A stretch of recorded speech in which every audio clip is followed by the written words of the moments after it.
the New York Knicks 4-1. The Heat entered the second round of the playoffs with several days of rest following their Wednesday night clincher over New York.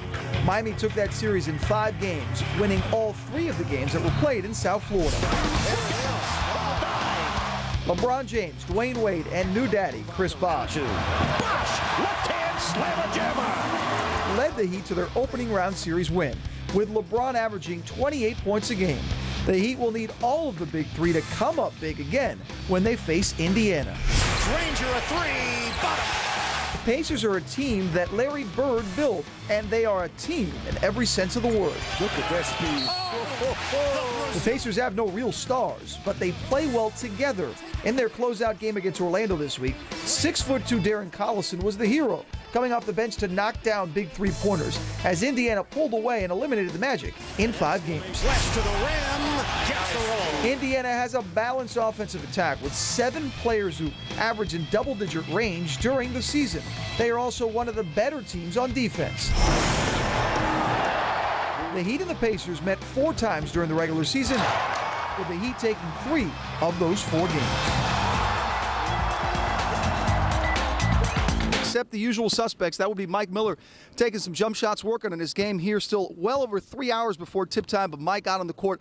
Other Heat players should be here as well as Miami gets ready to start the second on. You see Mike Miller here way in the distance. You're not going to be able to see him, but I can tell you Adonis Haslam is taking the court as well. So even though we're a few hours away from game time, it's okay. Players are coming out here. They're starting to get ready. They know it's a big basketball game. They know it's a big... Yesterday officially being announced by the NBA. LeBron certainly deserved it after the great season that he had. LeBron has plenty of hardware during his NBA career. He knows what it's like. I mentioned it's his 3rd title, but the one thing he does not have, as we know, is an NBA title. That's what LeBron says. He's happy to get the MVP, but he's got a bigger goal in mind.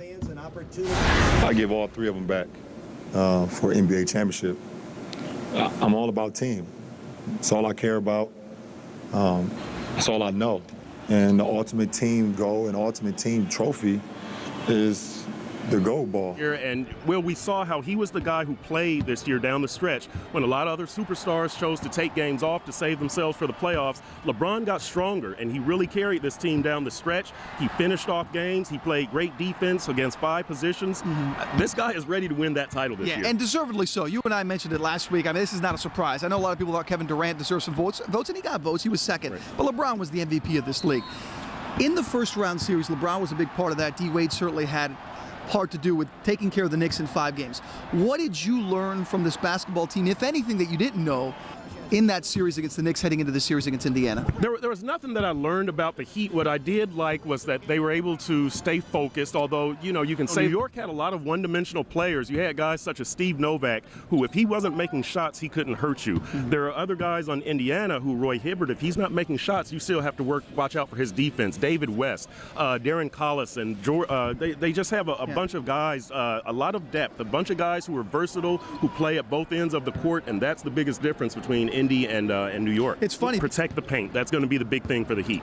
Yeah, and it's a challenge there in the sense that you don't have one guy, but if there's any defense that can quickly change that, it's the Heat. This team knows how to just play good team defense. Exactly, and we saw that against the Knicks, and we saw Dwayne and LeBron leading the way. Joel Anthony out there in the middle, even though he's not starting, but he's a great shot blocker. He keeps people out of the paint. And look, if the Heat does what it's supposed to do, despite what Frank Vogel says about them flopping, they will keep the Pacers out of the paint. They will get a lot of charges. Udonis Haslam, Shane Battier, they're excellent at taking charges, and I'm sure that's what Frank Vogel fears, is that when they try to attack the basket, the Heat is going to be there in position. Yeah, he called them floppers, by the way, if you missed that, which was that's a whole other topic for another day.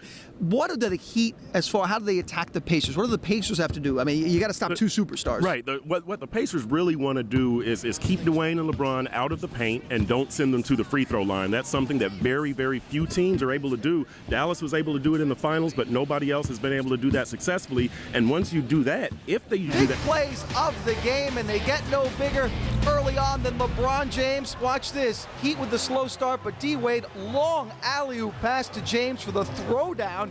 Pacers led for most of the first half. Trouble for Miami late in the first half. Chris Bosh, big dunk. That's good, right? But the bad thing is he goes down awkwardly, in pain, stayed down. Got to watch it again. Bosh Went down, his groin in pain, again, lower abdominal strain, did not return to the game. More on his status we'll learn in the next few hours. Heat down 6 of the half, but second half they came out and exploded. The fast break into the hands of the MVP. There's LeBron with the finish. Again, Miami wins at 95-86. LeBron and Wade, 61 points, 32 from LeBron, 29 from Wade. Bosh. I thought about taking him out for a minute. Start the fourth quarter, we were going to get into our normal rotation, and I just said, no, we'll figure it out. We'll get you a minute somewhere. And then it got to about the 7 or 6 minute mark, came back into timeout, and I just looked him straight in the eyes and said, you flat out cannot get tired, period. And he made MVP plays on both ends of the court. The rebounding, defending, David West there in the fourth quarter, but also creating a lot of offense for us, particularly in the fourth quarter when we needed some relief. It's about LeBron can play all 5 positions. He goes out, not only does he score 32, Perk, but he gets 15 rebounds. Yeah, exactly. And he created so much offense for the guys out there. I mean, you saw him going all over the place, inside, outside, from the free throw line. Look at him on the putback right there. This is a guy who was playing at a frenzied level, as we've said, since everybody was taking breaks late in the season, since a lot of the superstars were taking breaks. We saw LeBron out there playing at a frenzied level. That's what we saw today. We saw when he and Dwayne took over in the second half and in the fourth quarter, there was this team. But if needed, LeBron and Wade could do the job on their own in situations like this. Yeah, exactly. And this is a time of year that you've got Udonis Haslem struggling to shoot, you've got Shane Battier struggling to shoot, but you just dump it to Dwayne and LeBron. And a lot of times, at the start of the offense, you saw LeBron would bring it up and he would just hand it to Dwayne, or Dwayne would bring it up, he would just hand it to LeBron.